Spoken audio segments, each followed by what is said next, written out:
75 साल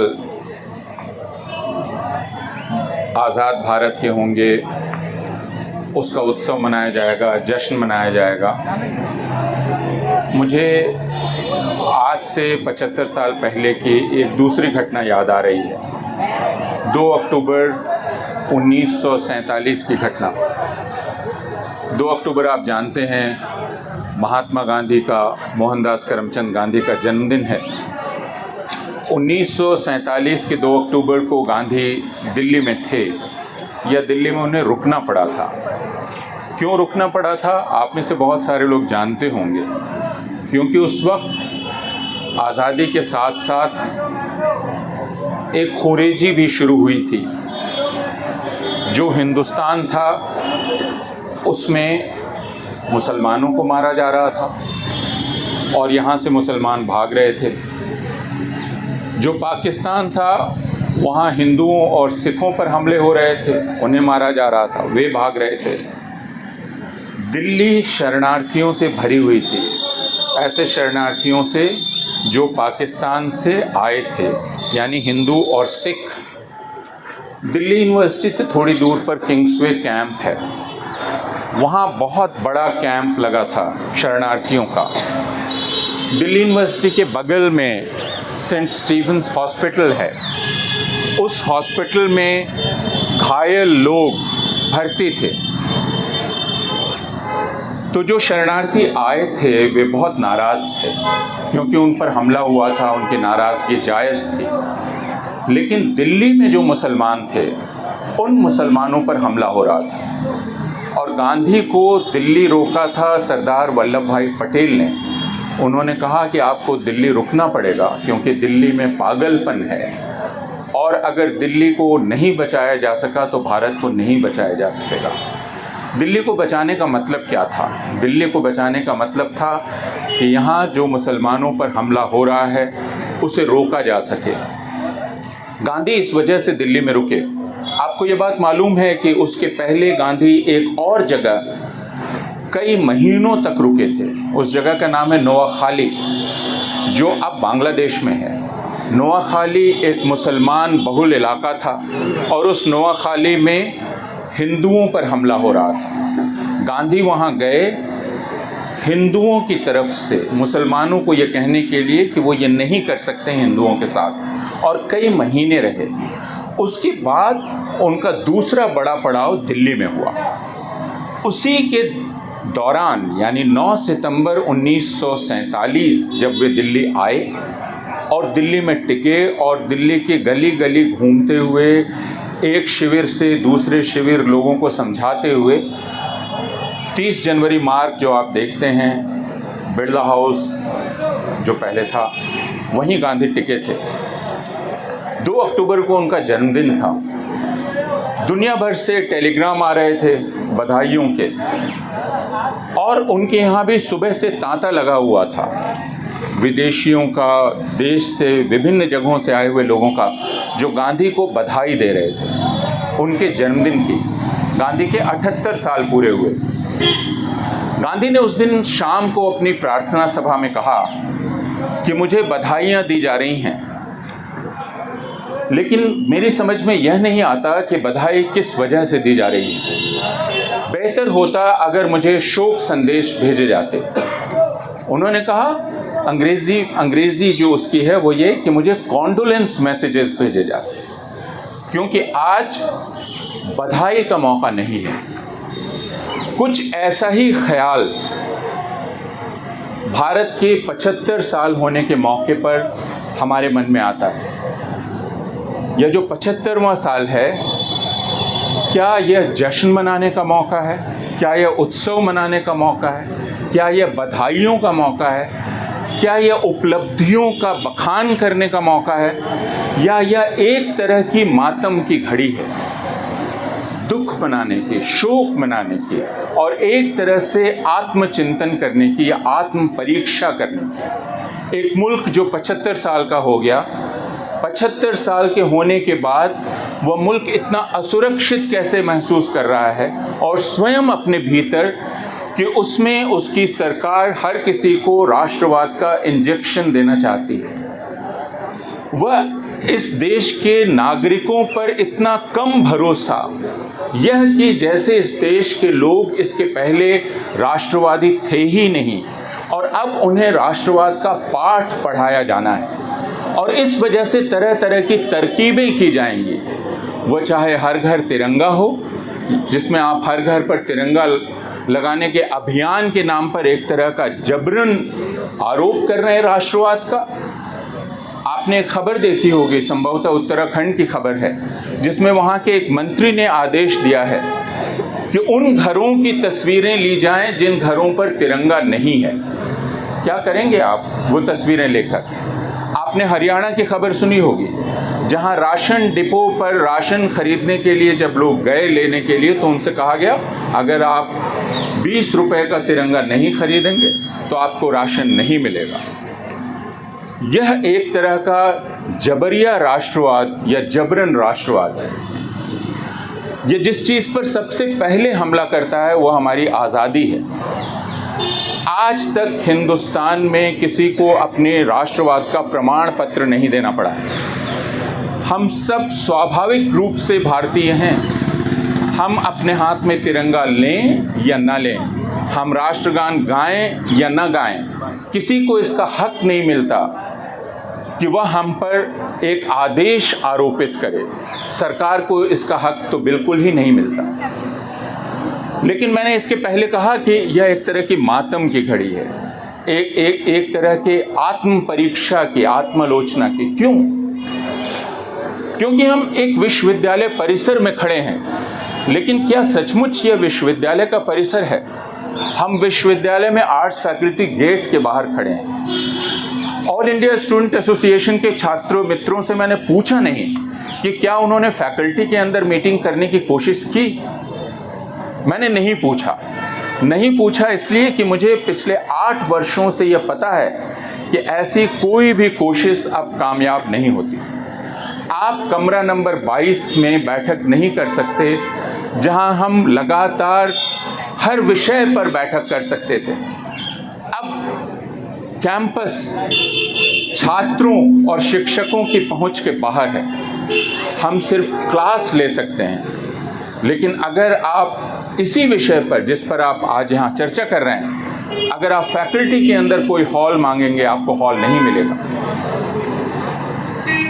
यह हुआ है पिछले 8 वर्षों में कि हमारी जगहें हमसे छीन ली गई। और यह बात सिर्फ यूनिवर्सिटी कैंपस की नहीं है। यूनिवर्सिटी कैंपस की इसलिए बहुत महत्वपूर्ण है कि किसी भी देश के जीवन में यूनिवर्सिटी कैंपस एक अलग अहमियत रखता है। नेहा हों, उनके दोस्त हों, ये अलग अलग राज्यों से आए हैं, अलग अलग भाषाओं के लोग हैं, अलग अलग खान पान, अलग अलग रीति रिवाज के लोग हैं, वे अलग अलग समुदायों से आए हैं। जब वे कैंपस में पहुंचते हैं तो उनको एक अलग तरह की आज़ादी मिलती है। कैंपस आज़ादी की जगह है। लोगों को लगता है परिसर यानी चहारदीवारी, लेकिन परिसर में आते ही नौजवान अपने आप को आज़ाद महसूस करते हैं। वे अपने समुदायों के बंधन से, परिवारों के बंधन से अपने आप को आज़ाद महसूस करते हैं। इसलिए कैंपस, यूनिवर्सिटी कैंपस किसी भी राष्ट्र, किसी भी देश के जीवन में सबसे महत्वपूर्ण है, क्योंकि वो पहला मूल्य, जिस मूल्य की रक्षा करता है, जिसको बढ़ाता है, वो आज़ादी का मूल्य है। यहाँ कोई लड़की क्या पहनेगी, क्या नहीं पहनेगी, किसके साथ आप दोस्ती करेंगे, किसके साथ दोस्ती नहीं करेंगे, ये पूरी तरह से आपका फैसला होगा। आप अपनी एक नई जिंदगी, आप अपनी एक नई सामूहिक जिंदगी बनाते हैं। यह कैंपस है। लेकिन क्या पिछले 8 वर्षों में भारत के कैंपसेस आज़ाद रह गए? University, central university of Kerala के कुछ महीने पहले की मैं बात बताता हूँ। राजनीति शास्त्र के एक असिस्टेंट प्रोफेसर अपनी क्लास ले रहे थे। उनके सिलेबस की क्लास थी। सिलेबस में फासिज्म पढ़ाना है। आप में से जो राजनीति शास्त्र के छात्र हैं वे जानते हैं कि फासिज्म एक राजनीतिक विचारधारा है। उसको कुछ लोग गाली के तौर पे लेते हैं। गाली के तौर पे लें ना लें, लेकिन वह एक राजनीतिक विचारधारा है। राजनीति शास्त्र के छात्रों को फासिज्म पढ़ना ही होगा। गिलबर्ट सेबेस्टियन फासिज्म पढ़ा रहे थे। उसके बाद क्या हुआ? फासिज्म पर उन्होंने जो पावर पॉइंट प्रेजेंटेशन किया वह लीक किया गया। गिलबर्ट सेबेस्टियन पर कारण बताओ नोटिस जारी की गई। एक राष्ट्रवादी छात्र संगठन के कहने पर उनको निलंबित कर दिया गया। वे 3 महीने तक निलंबित रहे। उसके बाद उनको बहाल किया गया। मैं बिहार के केंद्रीय विश्वविद्यालय के एक अध्यापक की बात बताता हूं, जिन्होंने मुझे फ़ोन किया कि उन्हें कारण बताओ नोटिस दिया गया है कि उन्होंने अखबार में क्यों यह लेख लिखा है जो सरकार विरोधी है। अब मैं एक अध्यापक हूं, यहाँ कुछ अध्यापक बैठे हुए हैं, ज़्यादातर छात्र हैं। मैं आपको ये बताना चाहता हूँ कि यूनिवर्सिटी के जो अध्यापक होते हैं वे अध्यापक सिविल सर्वेंट्स नहीं हैं। हमें इस बात की आज़ादी है, रही है कि हम अपना मत व्यक्त कर सकें। हम सिर्फ कक्षा लेने के लिए नहीं हैं। कॉलेज और यूनिवर्सिटी के अध्यापकों से एक उम्मीद यह की जाती है कि उनके पास जो ज्ञान है, जो शोध करते हैं, उसकी साझेदारी वे सामान्य लोगों से करें, यानी वे जनता से बात करें, उनको उनके जीवन के बारे में समझाएं। इसकी आज़ादी हमको है, इसलिए हम अखबारों में लेख लिख सकते हैं, इसलिए हम आप यहाँ पर खड़ा होकर मैं आपसे बात कर सकता हूँ, इसकी मुझे आज़ादी है। मैं अपना मत व्यक्त कर सकता हूँ और यह राज्य की आलोचना भी हो सकता है। दुनिया भर में विश्वविद्यालयों में अध्यापकों को इसकी आज़ादी है। लेकिन अब क्या हो रहा है? भारत के कई केंद्रीय विश्वविद्यालयों ने एक ऐसा सर्विस रूल अडॉप्ट कर लिया है, एक ऐसी आप उसे सेवा शर्तें लागू कर दी गई हैं सेंट्रल यूनिवर्सिटीज़ में, जिसमें अध्यापक बिना अधिकारियों की इजाज़त के कोई लेख नहीं लिख सकते। और इसी के तहत बिहार के केंद्रीय विश्वविद्यालय के उस असिस्टेंट प्रोफेसर को शो कॉज नोटिस दिया गया था। आपने शारदा यूनिवर्सिटी की खबर सुनी होगी। शारदा यूनिवर्सिटी के एक असिस्टेंट प्रोफेसर ने, राजनीति शास्त्र के, उन्होंने एक प्रश्न किया एक परीक्षा में। प्रश्न यह था कि जो फासिस्ट विचारधारा है और इस देश की जो अभी शासक दल है उसकी विचारधारा में कोई साम्य है या नहीं, आप बतलाएं। इसका नतीजा क्या हुआ? इसका नतीजा हुआ कि जिन्होंने ये प्रश्न किया था उनको निलंबित कर दिया गया। यूनिवर्सिटी ग्रांट्स कमीशन ने कहा ऐसा प्रश्न करना भारत के आत्मा के विरुद्ध है। किस प्रकार, क्यों? लेकिन वो सस्पेंड हो गए। अभी तक शायद वो सस्पेंड हैं। ये प्राइवेट यूनिवर्सिटी की बात है। अब अगर हम प्राइवेट यूनिवर्सिटी की बात ही करें तो 1 साल पहले या 1.5 साल पहले की खबर आपने सुनी होगी, जिसमें प्रख्यात राजनीति शास्त्री प्रताप भानु मेहता, जिनको आप सारे लोग पढ़ते होंगे, वे कुलपति थे अशोका यूनिवर्सिटी के और उनको इस्तीफ़ा देना पड़ा। प्रताप भानु मेहता ने खुलकर लिखा, मैं इस्तीफ़ा इसलिए दे रहा हूँ कि मेरे कुलपति बने रहने से मैं जो कुछ भी सार्वजनिक तौर पर लिखता हूँ उसकी वजह से विश्वविद्यालय पर प्रतिकूल असर पड़ सकता है, इसलिए विश्वविद्यालय हित को ध्यान में रखते हुए मैं इस्तीफा दे रहा हूँ। ये कुछ उदाहरण हैं, ऐसे 20 बल्कि सैकड़ों उदाहरण दिए जा सकते हैं, निलंबनों के, शो कॉज नोटिसेस के, बाकी चीज़ों के। मैं ये उदाहरण सिर्फ यूनिवर्सिटी कैंपसेस से दे रहा हूँ।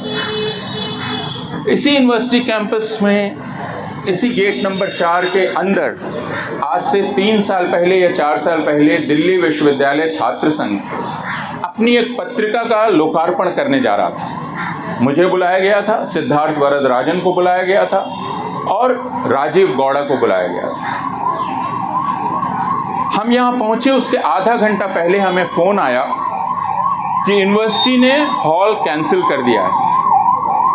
हम यहाँ पहुँचे तो ताला लगा हुआ था, हॉल कैंसिल कर दिया गया था और सड़क पर उस अंक का लोकार्पण करना पड़ा। ये कुछ उदाहरण हैं जो मैं आपके सामने प्रस्तुत कर रहा हूँ, और ये मैं सिर्फ इसलिए आपके सामने पेश कर रहा हूँ कि आप सब यूनिवर्सिटीज़ के छात्र हैं।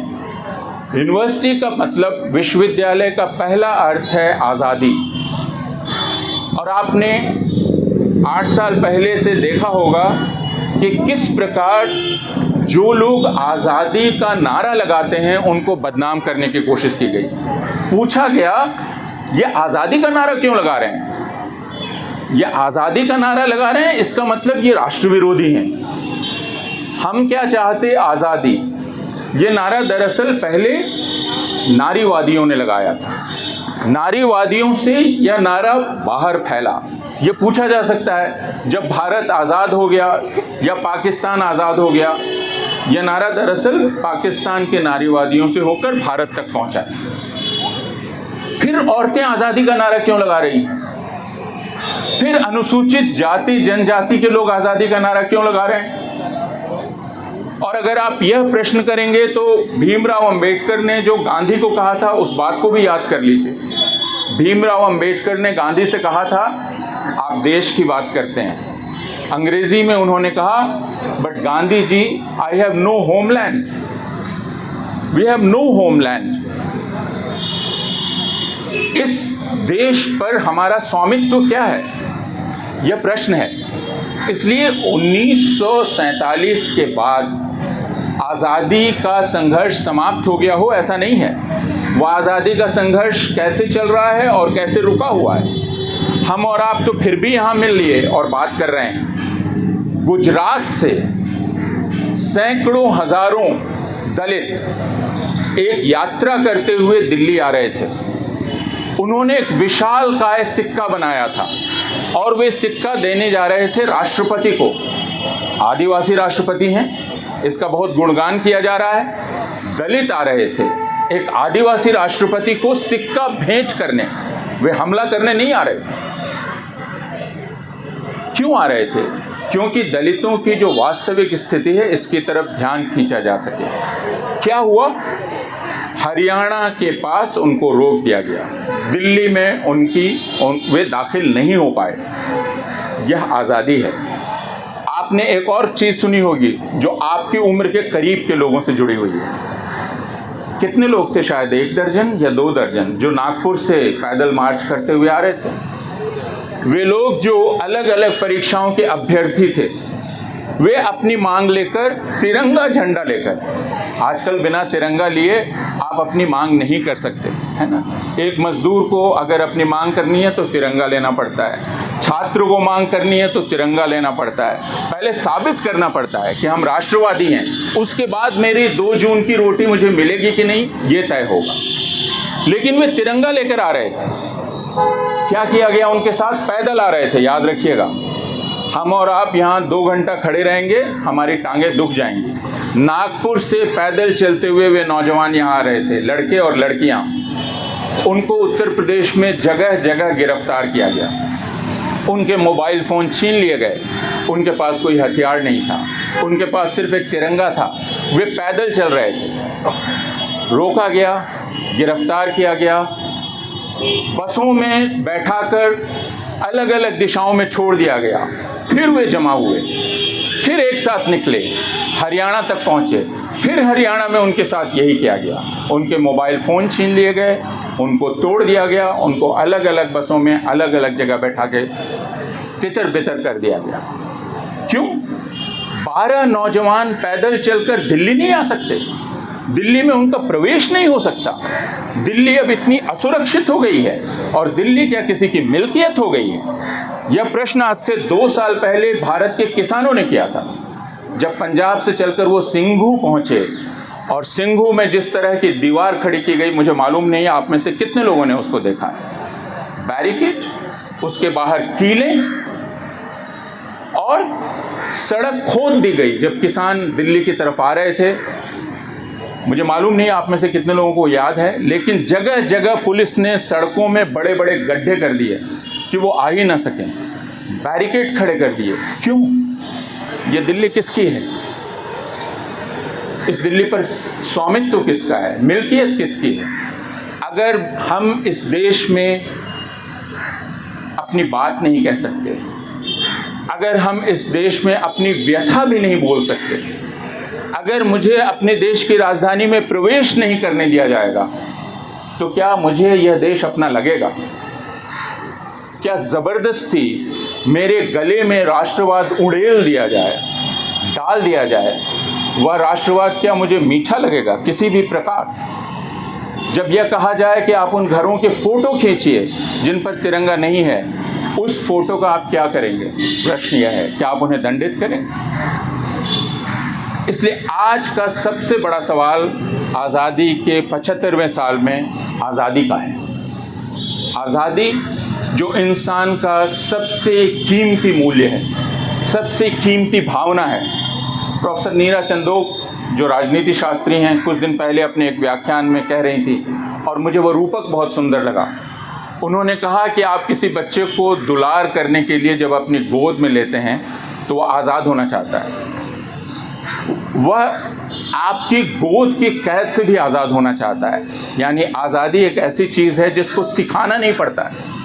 हम आज़ादी चाहते हैं क्योंकि हम हैं, और हमारे होने का मतलब हमारा आज़ाद होना है, किसी से नियंत्रित होना नहीं। कोई ये कहे कि मैं चूंकि तुमको दुलार करता हूँ इसलिए मैं जो कहूँ वो मानो। कोई माँ बाप अपने बच्चे को कहे कि चूंकि मैं आपको दुलार करता हूँ इसलिए मैं आपके जीवन का सारा निर्णय लूँगा। यह अधिकार माँ बाप को नहीं है, यह अधिकार अध्यापक को नहीं है, यह अधिकार किसी संस्थान को नहीं है। वह आज़ादी 75वें साल में एक सबसे बड़ा सवाल बन के हमारे सामने खड़ी है। क्या हम उस आज़ादी को हासिल कर सकते हैं? क्या हम अपनी आवाज़ वापस हासिल कर सकते हैं? क्या समाज के वे तबके, हसदेव अरण्य में चल रहा आदिवासियों का संघर्ष, क्या हम उस संघर्ष के साथ खड़े हो सकते हैं? नागपुर से जो पैदल चल के आ रहे हैं, क्या हम अपना हाथ बढ़ाकर उनसे हाथ मिला सकते हैं? क्या वे दलित जो हरियाणा की सीमा पर शायद अभी भी बैठे हुए हैं, क्या हम जाकर उनसे मिल सकते हैं? या वे सफाई कर्मचारी जो बार बार सीवर में उतरते हैं और बार बार जिनकी जान देती है, जो अभी पूरे भारत में घूम रहे हैं ये बतलाने के लिए, क्या हम उनके साथ खड़े हो सकते हैं? और जो बात शुरू में कही गई वह हिंदुस्तान का अभी का बुनियादी सवाल है कि क्या हिंदुस्तान में मुसलमान इज्जत के साथ सर उठाकर बराबरी के अधिकार के साथ आपके बगल में खड़ा रह सकता है? क्या उसको इत्मीनान का अनुभव होगा? क्या हमें फैज़ान की वो तस्वीर याद है जो आज से 2.5 साल पहले की तस्वीर है, जिसमें दिल्ली पुलिस के लोग फैज़ान और उसके साथियों को ठोकर मारकर जन गण मन गाने के लिए बाध्य कर रहे थे? अगर जन गण मन इस तरह से किसी से गवाया जाए जिसमें उसको ठोकर मारी जाए, उस पर लाठी बरसाई जाए और उसे कहा जाए तुम राष्ट्रगान गाओ, राष्ट्रगान गाकर दिखाओ, क्या वह राष्ट्रगान हमें अपना राष्ट्रगान लगेगा?